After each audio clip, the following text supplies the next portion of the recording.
Pero el gusto del creador por lo irreal precisa que en primer lugar exista algo real que luego se marchite hasta convertirse en ruinas, hasta fracasar gloriosamente, y de ahí que exista el mundo. Extiendan esta premisa hasta su conclusión lógica y, ¿qué obtienen? Telón, el gran diseño del creador. Mientras el telón se alzaba lentamente, el científico dio unos pasos atrás y dijo con voz entrecortada: pero, por favor, no vayan a pensar que cuando todo se desmorone no habrá ya música. El auditorio se quedó a oscuras y, en medio de esta negrura, comenzó a sonar una melodía vana y desafinada que divagaba con el silbante acompañamiento de un acordeón, un dúo patético que procedía de un mundo de humildes cabarets o cavernales de segunda categoría. Entonces, a ambos lados del escenario, un alto fanal se iluminó revelando que los dos atroces músicos eran en realidad autómatas de tamaño real. Uno de ellos presionaba y estiraba los fuelles de un acordeón con un movimiento rígido de brazos, mientras el otro rasgaba atrás y adelante las cuerdas de un violín. El acordeonista tenía la cabeza echada hacia atrás, con un audillo de júbilo tallado en madera. El violinista miraba hacia abajo concentrado, con la mirada vacía sobre su instrumento, y ambos parecían estar perdidos en una especie de éxtasis maquinal. El resto del escenario, tanto por encima como por debajo, también estaba repleto de imitaciones de la imagen humana. Muñecos y marionetas colgaban a distintas alturas, aliviados de sus pesos por frágiles hilos brillantes. Maniquíes posaban en una actitud a un mismo tiempo grotesca e idílica. Otros títeres y una extraña variedad de muñecas permanecían sentados en sillas en miniatura aquí y allá, o simplemente sobre la tarima, algunos de ellos apoyados de espaldas unos contra otros.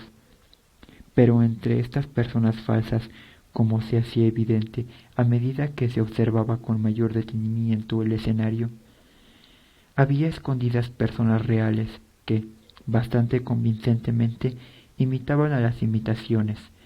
Eran personas a las que el Dr. Haxhausen reclutaba a su llegada a las ciudades a cambio de una buena compensación. Y como único decorado detrás de las figuras artificiales y genuinas de vida, había un mural luminiscente, gigantesco en blanco y negro, con una exactitud fotográfica. El mural mostraba un cuarto desolado que bien pudiera ser un ático o un viejo estudio, y que contenía algunos objetos de escombros anodinos esparcidos por el suelo. Una sola ventana sin marco, colocada en la pared derruida del fondo del cuarto, se abría a un paisaje que parecía aún más desolado que el propio cuarto. La tierra y el cielo se habían fundido en un horizonte gris e irregular. Ya ven cómo son las cosas, damas y caballeros. Mientras soñábamos durante tanto tiempo con crear una vida perfecta en el laboratorio, el Creador tan solo considera sagrado al crudo facsímil, lo que mejor refleja o expresa su propia voluntad. Él siempre ha ido por delante de nosotros, imaginando el trabajo acabado al final de su historia.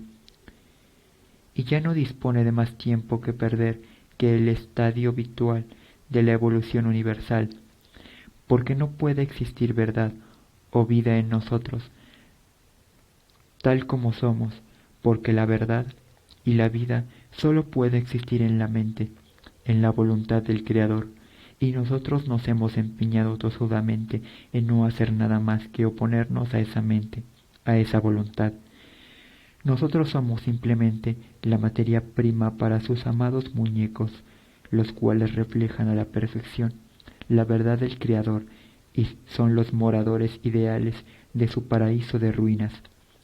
Y para cuando sus elegidos se instalan triunfantes en ese buen lugar, el Creador dispone de historias maravillosas que contar para pasar las horas de eternidad.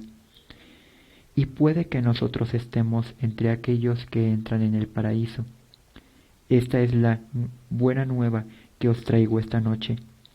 Podríamos reclamar nuestro espacio entre los muñecos, como va a demostrarles el tablero que tiene ante ustedes, y es que en estos momentos se insinúan ciertos rostros dentro de esta selecta compañía que no forman parte de ella, que destacan de manera desagradable.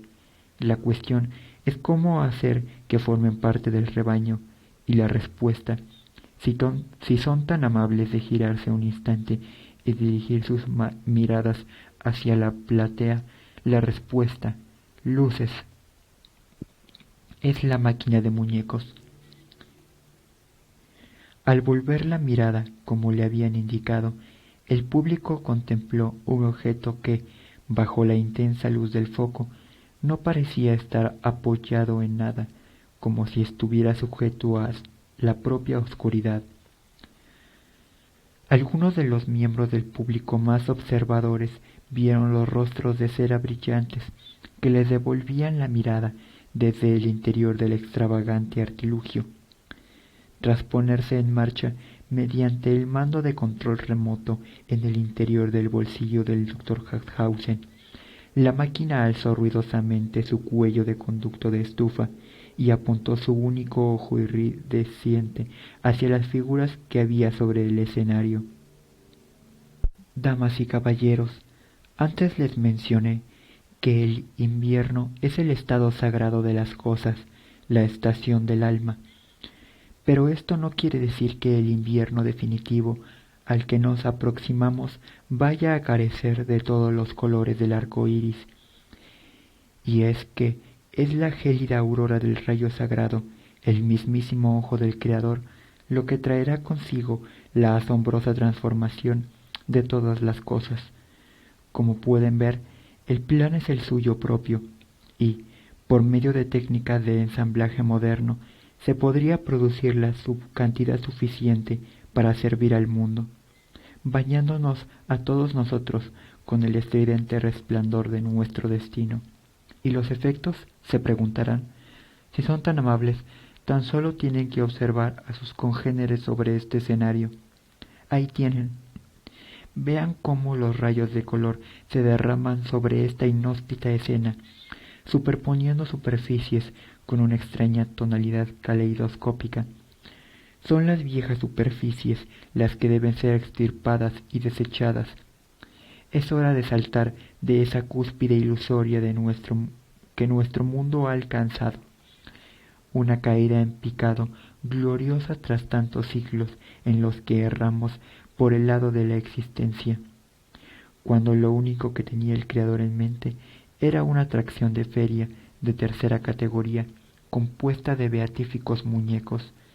Pero nuestros esfuerzos por progresar no fueron en balde, tan solo erraron en cuanto a su objetivo final, y es que será la propia ciencia moderna la que nos permita realizar el sueño del Creador y destruir el resto de ellos. Vean ustedes mismos, miren lo que ocurre a la carne de estos futuros muñecos y a sus ojos. Cera y madera y cristal reluciente reemplazan las tristes y torpes estructuras biológicas. Entre el público se propagó un zumbido en una red de oscuros susurros y murmullos. Las caras se inclinaron hacia el espectáculo de locos muñecos pintados con luz, el tableau de mort del Dr. Harthausen. Algunas personas traicionaron sus cautos temperamentos, hundiéndose aún más en sus asientos y aumentando así la distancia entre ellos mismos y el torrente de colores que fluía sobre sus cabezas de camino al escenario. El Dr. Harthausen siguió predicando por encima de la informe y monótona música. Por favor, No teman que se haya producido transformación permanente alguna en las personas que forman parte de esta exhibición. Ya les dije antes que nunca haría tal cosa. Si careciera de un corazón entregado, la transformación que acaban de presenciar sería el mayor pecado del universo, un pecado imperdonable. Vean, el rayo sagrado ha sido extinguido, sus amiguitos han vuelto a ser los de antes, y les agradezco que hayan venido a verme. Buenas noches. Cuando cayó el telón y las luces se encendieron, una anciana entre el público se levantó y se dirigió al doctor Harthausen. El Señor dijo, y si el profeta se equivoca al hablar de algo, he sido yo, el Señor, el que ha equivocado al profeta, y extenderé mis manos sobre él, y lo destruiré extirpándolo de mi pueblo de Israel. Otros espectadores se rieron y sacudieron la cabeza apesadumbrados. Pero el doctor Harthausen permaneció en silencio, sonriendo plácidamente, mientras la congregación salía en fila india del teatro. Parecía ser que el científico, efectivamente, estaba realmente loco. Unos cuantos comentarios, a modo de epílogo. Aunque ciertas personas se adhieren a casi cualquier innovación de naturaleza mística, las profecías del Dr. Harthausen no tuvieron muchos seguidores. Pronto la notoriedad del científico decayó, a excepción de alguna que otra nota en unos cuantos periódicos, alguna mención de pasada en la que se insinuaba que el reciente papel del Dr. Harthausen como agorero majareta había eclipsado por completo en las mentes del público su anterior fama de hombre de ciencia. Finalmente, durante una velada en diciembre, mientras un escaso público, compuesto principalmente por vagabundos borrachos y ruidosos adolescentes que esperaban que diera comienzo la famosa presentación de un deprimente salón de banquetes, quedó patente que otra carrera de visionario ya estaba condenada al más absoluto olvido.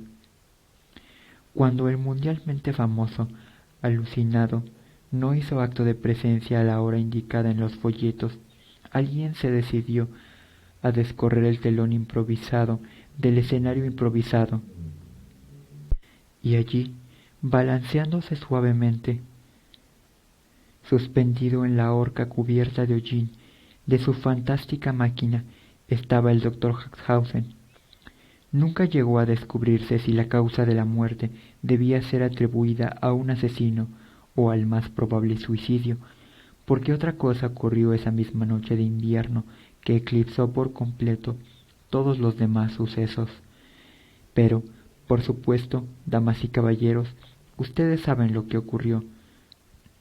Puedo ver por el brillo en sus ojos, por el rubor en sus cerosos rostros, que recuerdan muy bien cómo los colores aparecieron en el cielo de esa noche. Una aurora fabulosa enviada por el sol y reflejada por la luna, para que todo el mundo fuera bautizado a un mismo tiempo por la luz espectral de la verdad, lo quisieran o no. Sus corazones habían oído la voz de la criatura que consideraban loca, pero no la escucharon, nunca lo han hecho. ¿Por qué alentaron ustedes esta transgresión de la ley divina? ¿Y por qué todavía miran fijamente con expresión de odio de madera desde los confines de la tierra? Fue por ustedes por quien cometí este último y mayor pecado, todo por ustedes, y cuando han apreciado estos gestos desde las alturas, y por este acto ahora debo existir en eterno destierro del paraíso que os glorifica. ¡Qué bella es vuestra eterna ruina! ¡Ah, benditos muñecos! Recibid mi oración y enseñadme a hacerme a mí mismo a vuestra imagen y semejanza.